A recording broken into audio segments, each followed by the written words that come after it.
doing a challenge right now at Vent Fitness, and he's going to teach us the proper form to have for a squat. I'm going to yell very loudly because it's very loud in here, and there's actually a class going on. So this is the proper way to do a squat.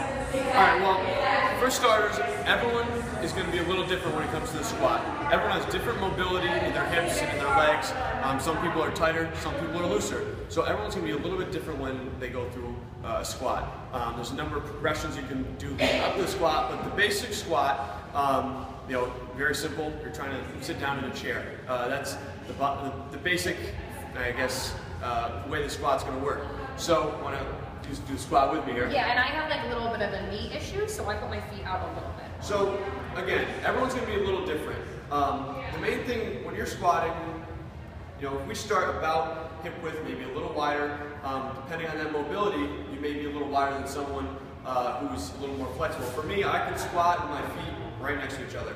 So, but for the video's sake, we're going to go a little wider. Ideally, we want to work into a position where our feet are going to be straight. Again, it's going to be different for everyone right now. You're working into that position. From here, we want to stay tall through that squat. We want to keep our chest up. If we were to have a bar behind our back, our elbows would be back, we'd be locking our lats into place.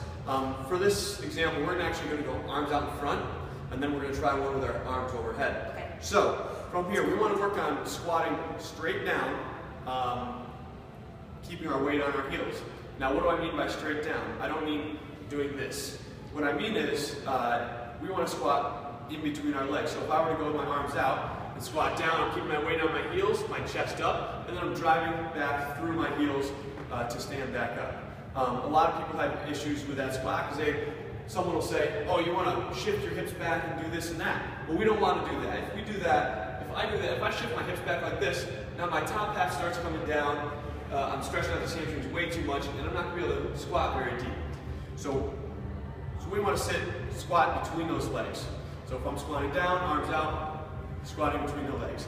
In terms of our feet, we want to think about if there's a piece of paper under our feet, and I was trying to rip that piece of paper with my feet, that's how I want to be feeling with my leg. If there's a piece of paper that I'm trying to rip it, and I'm squatting down, a little pressure towards the outside of those knees. You want to squeeze your butt when you come back up? Yeah, you want to squeeze your butt.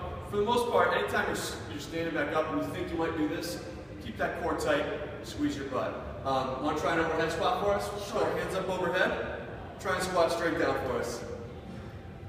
There we go. Let me see again. Oh, I almost fell back. Just keeping her weight on her heels, staying tall. The biggest thing to work on here is going to be that hip mobility and how we're able to get deep in that squat. I'll give it a shot too.